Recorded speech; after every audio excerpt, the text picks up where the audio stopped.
Hello, I'm Robin Ayers, and welcome to the official Johnson After Show. We're sitting with the cast of Johnson to unpack the biggest moments of tonight's explosive episode of Johnson. If you're watching this and you haven't seen the latest episode, pause right here and hop on Brown Sugar right now to catch up. Then pick back up with us once you're ready because we are spilling the tea tonight.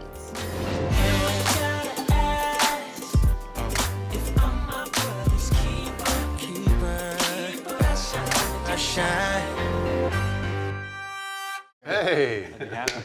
Hey guys. Hey. Welcome, and you know what? First of all, congratulations on season 2. Thank you. Yes. Thank you. That's what's up. Hey. Definitely a celebration. Hey guys, I'm Robin Ayers, and welcome to the official Johnson After Show. And I'm sitting with these guys, the remarkable Johnson brothers, Deji LeRae, Thomas Q. Jones, Philip Smithy, Derek Brady. How you guys doing today? Doing great. Doing so well. How are you? I'm fantastic. I'm sitting in the presence of you guys, you know? I mean, we're all celebrating. This is a really, really wonderful thing. Yeah. And you started off this season with a bang. Okay, so let's get into this, you guys. Let's get into it. Okay.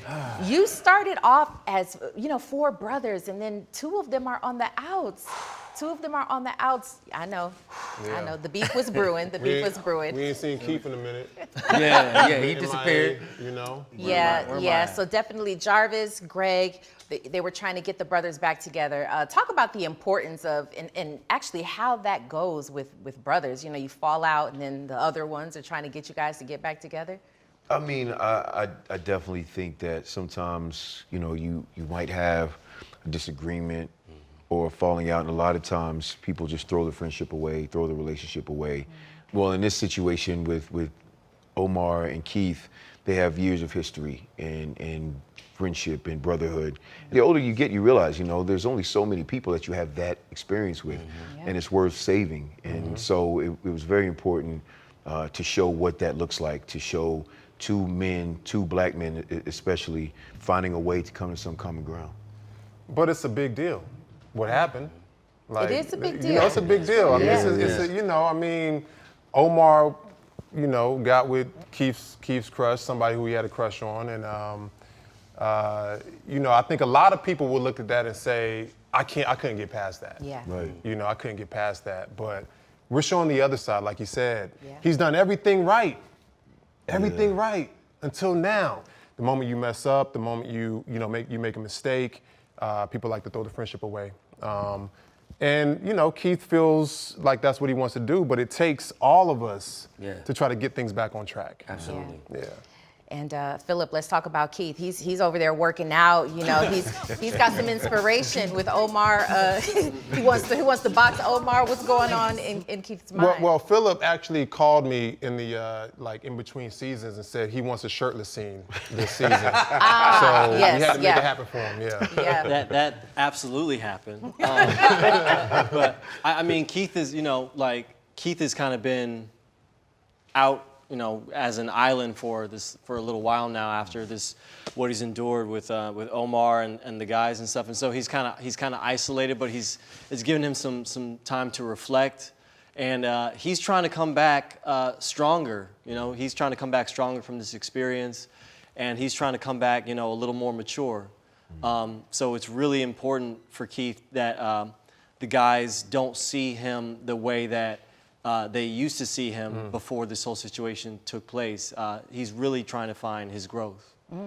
That's interesting that you said that, the maturity and then in evolving, and everyone's changing. And I feel like Jarvis, he had a traumatic experience. And so I think that him running back into Danny seems like there's going to spark something new for him in his new journey. What do you think about that? Crooked police. Danny? No justice. Hey! Steve! What are you doing here? Well, I was going to ask you the same thing. Well, look, absolutely. Well, the thing is that honestly, until You're stuttering. Not at all, folks. The deal is this: Jarvis has really not had a woman really ride for him and support him and lift up voice for him before, to be honest, until Danny. And so this is a new experience for him. And so Danny is bringing something different to his life that he hasn't really seen from that angle before. So it's going to be interesting to see how he receives that, how she receives that. So I'm looking forward to the audience seeing that. Ooh, I can't wait to see what's in store. Now, Philip, Keith had his heart broken. Yeah. Omar, you broke his heart. You broke his heart. Oh man, I thought we would stop But talking about there this might be season 2. something that heals the heart, right? I know you had run back into Jackie. That was really interesting. That's right. Yeah, That's right. Yeah, Okay. so maybe we can expect to see something there. Keith? Hey, it's me, Jackie. Yeah, from the atrium. Yes, hi. What's interesting is it's always seems to be when you're not looking for a relationship, when you're not looking for something, when you're not trying to focus so hard on attaining that thing, that it can often find you. And when he meets Jackie and he finds her, then there's something that he hasn't really experienced before, and there's something that is happening that he wasn't even aware of. It's a lovely turn for him and for that relationship to evolve so naturally and organically. Yeah. And you get a hint of it in season 1, right? You know, they have some conversations when he's ordering the strawberry daiquiri, and you know, they have some things in common. And then to see her in episode 1 of season 2 in the record store, which is an incredible location, you know, that's his world. You know, Keith is the guy who watches VHS tapes and collects records, so it was just very fitting for them to meet in a place that they're both comfortable. And it's really her world, because she goes there all the time. Right. But yeah, it was really cool to see. Yes. Yes. So Deji, wow, so much has happened with you and Serena last season. And going into this season, how do you feel like your character is going to change? How those relationships affects him going forward in the future? I think that Greg has, you know, a bit of an issue being alone. You know, I think, you know, he's, you know, always looking for the next or jumping into relationships. And you know, my personal opinion about Greg is he needs to spend some time working on himself. You know, I don't know if he's going to actually take my advice for season 2, but you know, he's confused. You know, things aren't going great for him work-wise as well in his career. So Greg is probably at one of his lowest points, I think, at the start of season 2. So, you know, it's going to take some rebuilding for him. It's going to take some opportunities, you know, in business, and it might take some opportunities in finding a new flame, perhaps. You know, so. Well, listen, you guys had so many fans who were tuning in and following you guys from season 1. Tell us, what can we expect? I mean, the first episode already was explosive, and I know it's going to get even better. Tell us some things that we could expect for this season for people to watch. I think the stakes are higher. Yeah. I think it's everything's just going to be bigger, right? The worlds are bigger. The relationships are bigger. We have some incredible guest stars coming on to this season. The incredible Miss Terry J. Vaughn, who's going to be joining us. You know, we have King Harris, who is a young artist, actually T.I.'s son, who's on board. We have Jay Nix, who's a very popular radio DJ in Atlanta. We have the legendary Earthquake. Earthquake, the legendary D.L. Hughley, as well as the legendary and executive producer of Johnson, Cedric Entertainment. Cedric. Yeah, I mean, those are just a few names of some of the incredible talent that we have on this season. I think you will definitely see an evolution process with each character. And I think that's something that, you know, Deji and I strive to do with each season, is to show the evolution of the black man in particular, and show that, you know, we have levels and layers to us, and things that aren't necessarily shown maybe on other programming or in the news or in mainstream media. You know, we take pride in showing that we are human and we do deserve respect and to be seen as you know, valuable assets to the culture, to the community. Yeah, and I'm glad that you talked about the layers, because we have not yet seen something like this, which is when Omar got the news, some alarming news, right?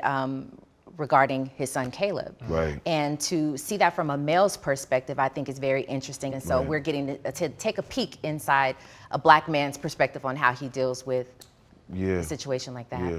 Well, I think it's important because a lot of times you might get the perspective as expected from the mother of the child or the person. And, you know, I think sometimes you don't get as much of the father's perspective in that type of situation. So I think it's, you know, important for people to actually see a black man and how distraught he is over not being able to find his son, showing how much he loves and cares about his son, to the point to where he's willing to do whatever he has to do to get him back, even, you know, seeing a bicycle and yanking up a random guy, you know, just assuming that he might have his son. Hey! Where's my son? Where's my son? Bro, I don't know what you're talking about. You lying. What? You lying? Where's my son? I don't know what you're talking about. But so, you know, we just wanted to shine a light on what that looks like from the black man's perspective. And, you know, a natural instinct for us, for most men, is protecting. You know, that natural instinct is nothing you can do about that but just search and pray, and emotions take over. And then, even with the issues that they have going on, he still comes out, Keith still comes out to help look for Caleb, right? So all issues aside, what's the most important situation right now is finding this kid, you know? So it's a pretty powerful ending to episode 1. I think that's some of the things that we dive into, because in brotherhood, you know, a lot of times people think that's what it is, but you get to see it on the show, what that really looks like to work through it, right? Because you have acquaintances and then you have brotherhood. Acquaintances are just about the hills, right? But the brotherhood is hills and valleys and how you work through that. And I think that's going to be evident on the show. That was smooth, man. That was real smooth. Yeah, I mean, I'm gonna use that. Jarvis, you know, sometimes it's a little bit.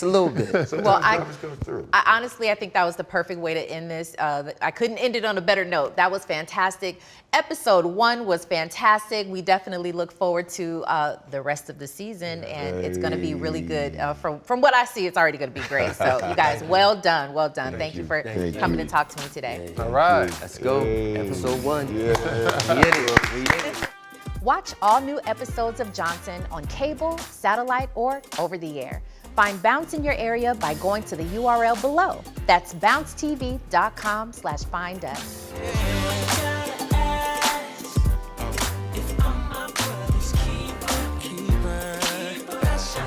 Shine.